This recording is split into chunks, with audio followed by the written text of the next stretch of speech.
Evangelho segundo escreveu João, capítulo 3, eu vou ler com vocês o versículo 6 em diante, mas antes, coloca a mão sobre a palavra, fecha os olhos. Pai, diante de nós está a tua palavra que é fiel e verdadeira. Fala conosco, venha nos instruir, venha nos guiar, dirigir em todo o teu plano, em todo o teu propósito, naquilo que o Senhor quer e vai realizar através de nós. Que eu tenha a capacidade de transmitir aquilo que o Senhor colocou no meu coração, e nós outros, como um todo, tenhamos a capacidade de entender, compreender, para que possamos praticar para a glória do teu nome, em nome de Jesus, a noiva do Cordeiro, digo um amém. A palavra que Deus liberou ao meu coração antes de nós lermos o seguinte: Deus, ele sempre usa as coisas físicas e materiais para tentar explicar as coisas espirituais. Então, se naquilo que é material eu não consigo fazer, praticar, agir, dificilmente eu vou compreender e vou conseguir agir no mundo espiritual. Segundo Coríntios capítulo 10, versículo 4, Paulo disse que as armas que nós usamos, elas não são materiais, elas não são físicas, não são carnais, mas poderosas em Deus. Aí você, que arma que é essa? Como é que funciona isso? Que tipo de problema que eu enfrento que eu uso esse tipo de arma? Não. Então Jesus, ele sempre usou coisas físicas, materiais, para tentar explicar aquilo que é espiritual. Agora, o que você tem que entender é que existe dois governos, dois mundos. Existe o mundo espiritual e existe o mundo físico. E quem exerce autoridade sobre qual? O espiritual exerce sobre o físico, porque o espiritual cria e o físico é criado. O físico é criado. Anos atrás aqui não era igreja, era outra coisa. Isso aqui, o mundo está sempre mudando. Aliás, eu estava vendo uma palestra que do Dr. Augusto Puri falando que nós nascemos já para mudar, já para movimentar, que ninguém fica no seu lugar para sempre. Então a única chance de você ter de dar errado é você ficar parado. Por isso que a Bíblia diz: o meu justo viverá da fé, mas se ele recuar, se ele parar, se ele retroceder, a minha alma não tem prazer nele. Então Hebreus capítulo 11, eu gosto dessa passagem, versículo 3, diz assim: pela fé nós entendemos que foi um universo criado pela palavra de Deus, de sorte que as coisas visíveis, palpáveis, materiais, foram criadas pelas invisíveis, pelas espirituais.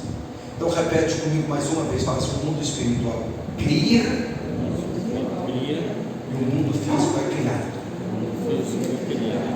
Efésios capítulo 1, versículo 3: bendito seja o Deus e Pai de nosso Senhor Jesus Cristo, o qual já nos abençoou com todas, repete, todas sortes de bênçãos espirituais nos lugares celestiais junto a Cristo Jesus. Ou seja, antes da bênção se materializar nesse mundo físico, ela tem que existir no mundo espiritual.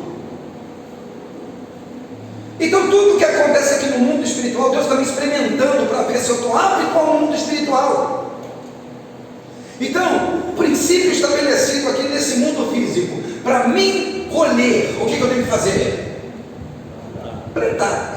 Você crê nisso de verdade? Você crê mesmo? Você tem ciência disso? Porque se você não tiver ciência dessas coisas simples, físicas, como que você vai ter ciência e conhecimento das coisas espirituais? Como?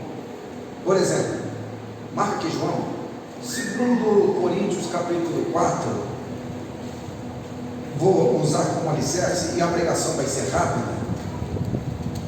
Versículo 18, eu quero que você me ajude a dar, Raquel, na versão de vocês. Eu vou ler o versículo 16, mas o principal é 18. 2 Coríntios 4, eu vou ler do versículo 16 ao 18, o principal é o 18, por favor. Portanto, não desanimamos, porque ainda que o nosso corpo exterior esteja se desgastando, o nosso interior está em plena renovação dia após dia. Então hoje você não pode ser espiritualmente a mesma pessoa que você foi ontem. O seu ser interior está em constante evolução, em constante renovação dia após dia, pois as nossas aflições, o versículo 17, leves e passageiras, estão produzindo para nós uma glória incomparável de valor eterno. Quem está produzindo isso? As aflições no mundo físico.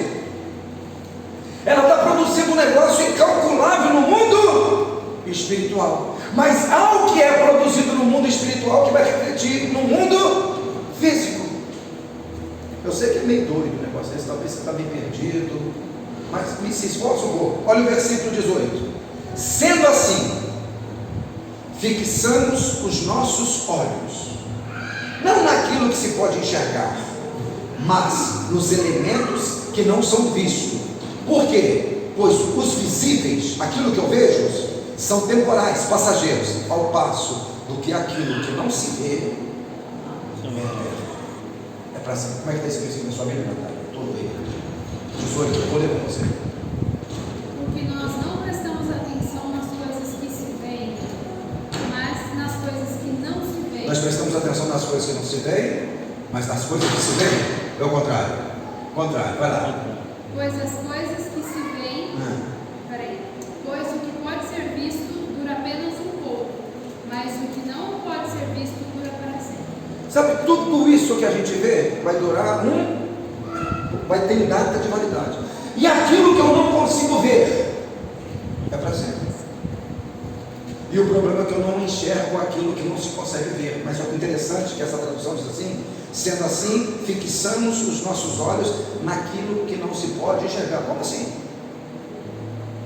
Fixamos os olhos naquilo que você não pode enxergar. Não pode enxergar com esses olhos, mas enxerga com os olhos da fé, com os olhos do coração, segundo Efésios, abrindo os olhos do vosso coração, a oração de Paulo aos Efésios.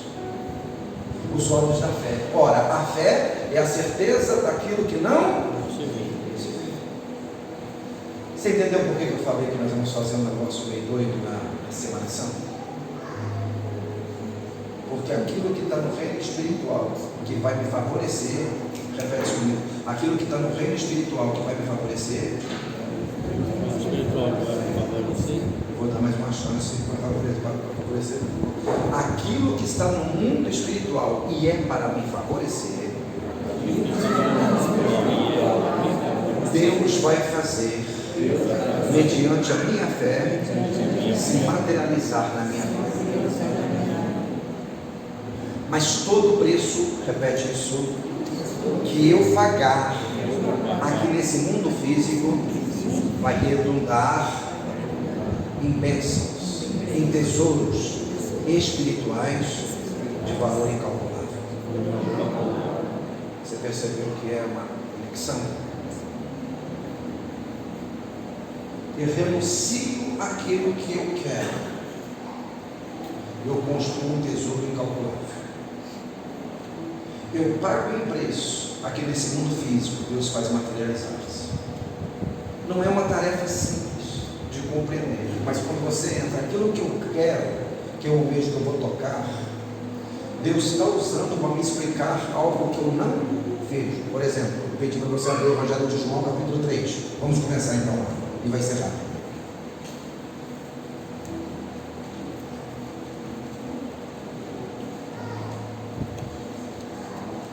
Evangelho segundo escreveu João, capítulo 3, versículo 6. O que é nascido da carne, o que tem, pessoal? É carne. O que é nascido do Espírito, o que tem? Está falando de duas naturezas? Uma física e a outra. A carne aqui não é carne pecado, pejorativo. Não, é carne humana, ser humano. Duas naturezas. A natureza física e a natureza espiritual. O que é nascido da carne é o que é nascido do Espírito. Por isso que quem nasce uma vez só, morre duas. E quem nasce duas, se morrer, vai morrer uma só. Aí que você não entendeu mais. Eu vou te explicar. Quem nasceu uma vez só, a carne, o físico, vai morrer duas. Vai morrer a morte física e a condenação eterna, no lago de fogo e enxofre. Quem nasceu duas vezes da carne e do espírito, se morrer, é só morte física, porque essa pessoa é salva. Então repete comigo o seguinte, fala assim: quem nasceu uma vez só, com certeza morre duas. Quem nasceu duas vezes, se morrer, é uma vez só. Quem é nascido da carne é carne, mas quem é nascido do espírito é espírito. Olha o versículo 7. Não te surpreenda pelo fato de eu te haver dito: deveis nascer de novo. É Jesus falando para Nicodemos. Preste atenção se você vai entender agora esse versículo 8, que ele é espetacular. O vento sopra onde quer, você escuta o seu som, mas não sabe de onde vem e nem para onde vai. Continue. Assim ocorre com aqueles que é nascido do Espírito. Vai, me explica esse versículo aí. Como é que está lá escrito na sua Bíblia? O vento sopra para onde quer. E ouve-se o barulho que ele faz. Mas não se sabe de onde ele vem e nem para onde Não se sabe de onde ele vem e nem para onde vai. Continue. A mesma coisa acontece com todos os que nascem do Espírito. Com todos que nascem do Espírito acontece a mesma coisa. Por quê? Eu não tenho mais domínio sobre as minhas vontades.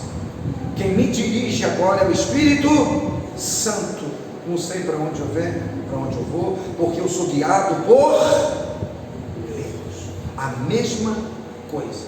Então repete: quem nasceu de novo não tem domínio sobre as suas vontades. Deus domina sobre as suas vontades.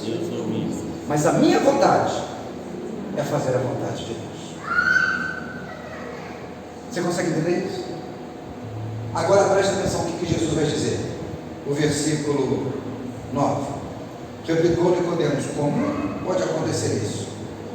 Explicou Jesus: tu és mestre em Israel, versículo 9, e não compreende essas verdades? Porque Jesus está falando o seguinte: você sendo um mestre em Israel, você não compreende essas verdades?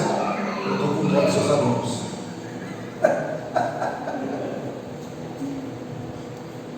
Por quê? Versículo 11: em verdade te digo e asseguro que nós dizemos do que conhecemos e testemunhamos do que temos visto, contudo não acolheis o nosso testemunho. Agora preste atenção, você vai entender.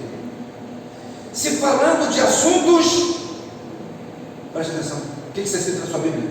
Se falando de assuntos de onde? Da terra. Não acredita? Como que você vai acreditar se eu falar do mundo espiritual e celestial? Acaba de apertar esse versículo. É isso.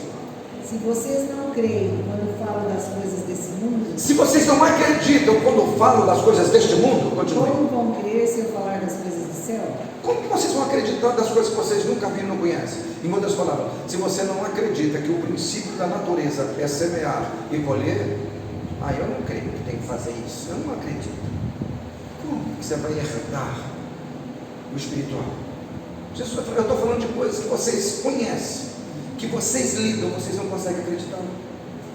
Como que eu posso liberar as bênçãos espirituais? Preste atenção, Efésios 1:3: bendito seja o Deus e Pai de nosso Senhor Jesus Cristo, que já nos abençoou com todas as bênçãos espirituais nos lugares celestiais. Como que você vai herdar essas coisas, se você não consegue fazer o que está ao teu alcance?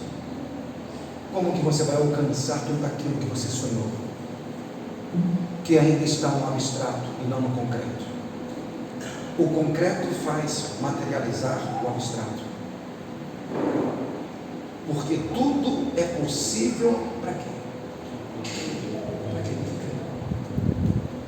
crê. Então todo sacrifício, todo esforço, toda renúncia, tudo que eu faço vai redundar em ganhos espirituais nessa vida e mais a vida eterna, porque Jesus disse isso em Mateus capítulo 19: não há quem tenha deixado pai, mãe, irmãos, filhos, esposas, casas, bens, que tenham deixado que receba 100 vezes mais e mais a vida eterna. Então, se não houver renúncia, não tem conquista. nasci assim, vou morrer assim. Você não vai herdar as bênçãos espirituais e nem o mundo espiritual. Porque ainda que o nosso exterior, nós lemos em 2 Coríntios 4, esteja se corrompendo, se desgastando, o nosso interior, como é que ele está? Mudando, e para melhor, se renovando a cada dia. Quem consegue entender, diga amém. Então, sabe cada desafio que você tem no mundo físico? Isso é um teste que vai refletir no mundo espiritual. Todas as vezes que você é desafiado no mundo espiritual, por exemplo, nós vamos fazer um evangelismo. Eu acho que não vai dar para mim, que eu tenho uma coisa para fazer. Você está sendo reprovado no mundo espiritual, você está tendo bênçãos que poderia ser liberado. Nós vamos fazer um culto caseiro em tal lugar. Eu não sei se eu vou não, porque eu não gosto de ir na casa dos outros. Então, ou seja, você tem um domínio. O que você leu aqui? Quem é nascido do Espírito, ele é igual ao vento. Ele não tem domínio. Você sabe que está ventando, mas você não sabe de onde vem nem para onde vai. Então, eu não gosto de fazer esse negócio de culto na casa dos outros. E o que você gosta? Então você não é espiritual, você é carnal. Você só vive debaixo das leis deste mundo físico carnal, porque você não gosta de ser contrariado para poder conquistar algo maior. Vocês entendem isso? Eu falei, não sei se foi esse domingo ou domingo passado, choveu pra caramba. Aí tinha os guerreiros aqui. Falei, qual que seria melhor para esse mundo físico, para essa carne? Estar deitado com cobertinho até o pescoço, ou estar aqui domingo pela manhã toda? O que nós respondemos? Está em casa. Mas como somos espirituais, nós não estamos no domínio. Existe um Deus que tem um governo sobre as nossas vidas. E como que reflete isso, pastor? No mundo físico. Se uma pessoa cultua, ela manda uma mensagem para o mundo espiritual. Se a pessoa só fica dentro de casa, ela está mandando outra mensagem para o mundo espiritual. Se num desafio de fé a pessoa participa, ela está mandando uma mensagem para o mundo espiritual. Se ela não participa, ela está mandando outro tipo de mensagem para o mundo espiritual. Tiago capítulo 2 diz isso. Você fala que tem fé, eu com as minhas obras, ou seja, com as minhas atitudes, eu vou mostrar que eu acredito. E eu quero que você mostre que você acredita só falando. Que eu não vou falar nada que eu acredito. Aquilo que eu faço vai mostrar se eu acredito ou não. Você consegue entender isso?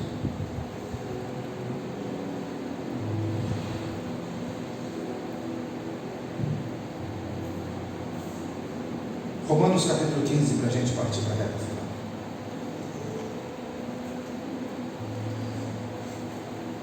Eu aconselho vocês a ler o livro de Romanos, um capítulo por dia, com calma, todos os dias. Você vai entender que é um assunto de ordem cronológica.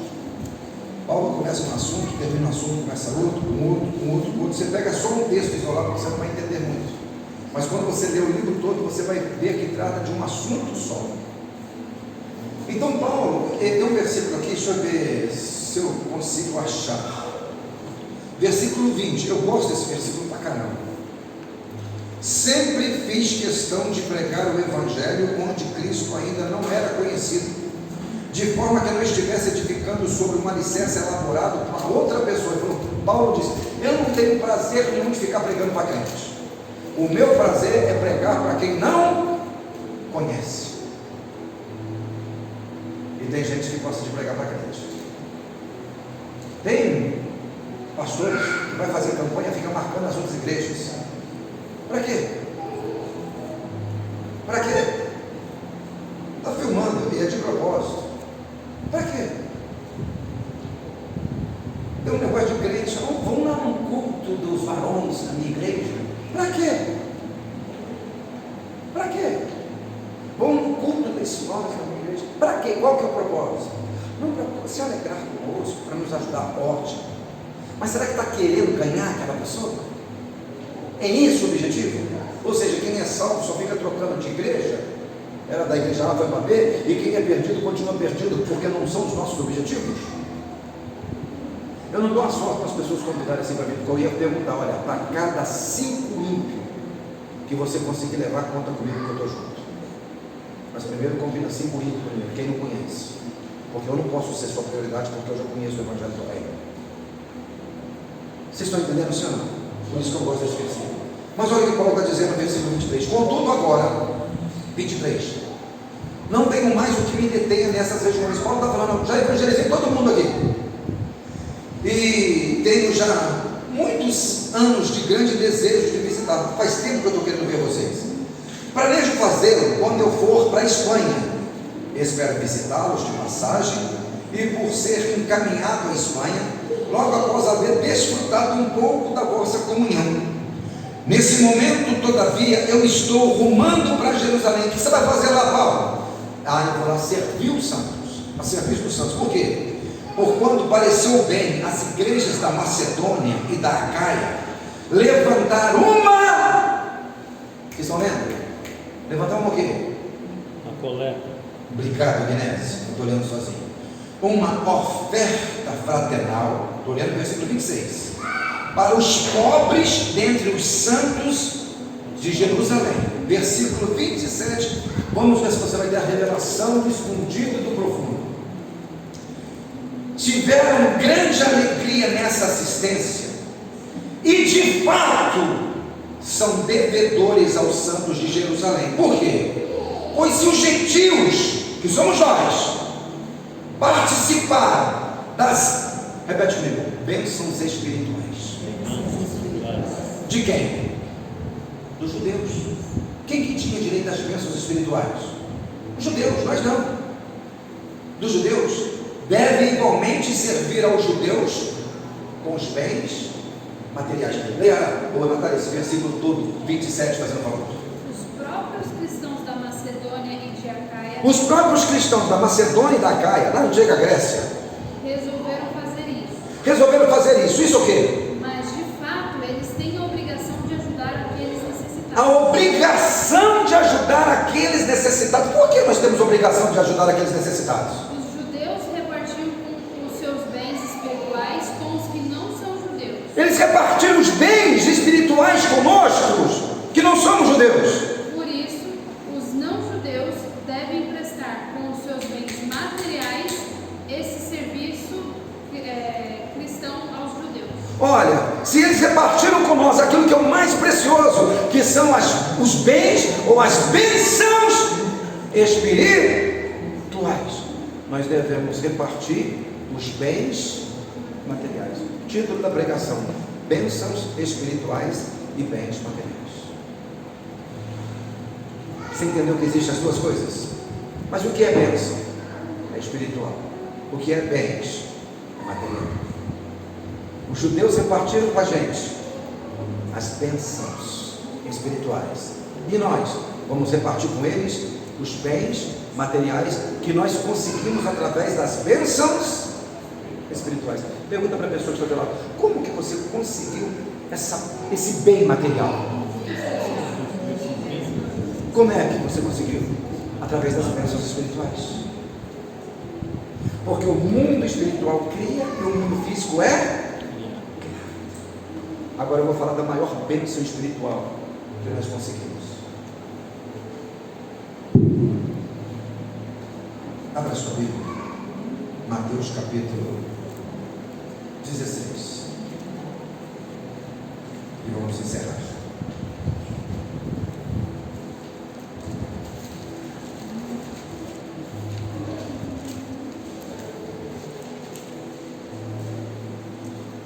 Versículo, acharam Mateus 16? Mateus 16, 26. Pois o que adianta, ou depende da tradução, que lucro terá uma pessoa se ganhar o mundo inteiro, mas perder a sua alma? Ou que poderia dar o ser humano em troca da sua alma? Versículo 27. Mas o Filho do Homem virá na glória de seu Pai, com os seus anjos, então ele vai recompensará a cada um de acordo com o quê? Com suas obras materiais, com as suas obras, com a sua atitude. O que você daria em troca da sua alma?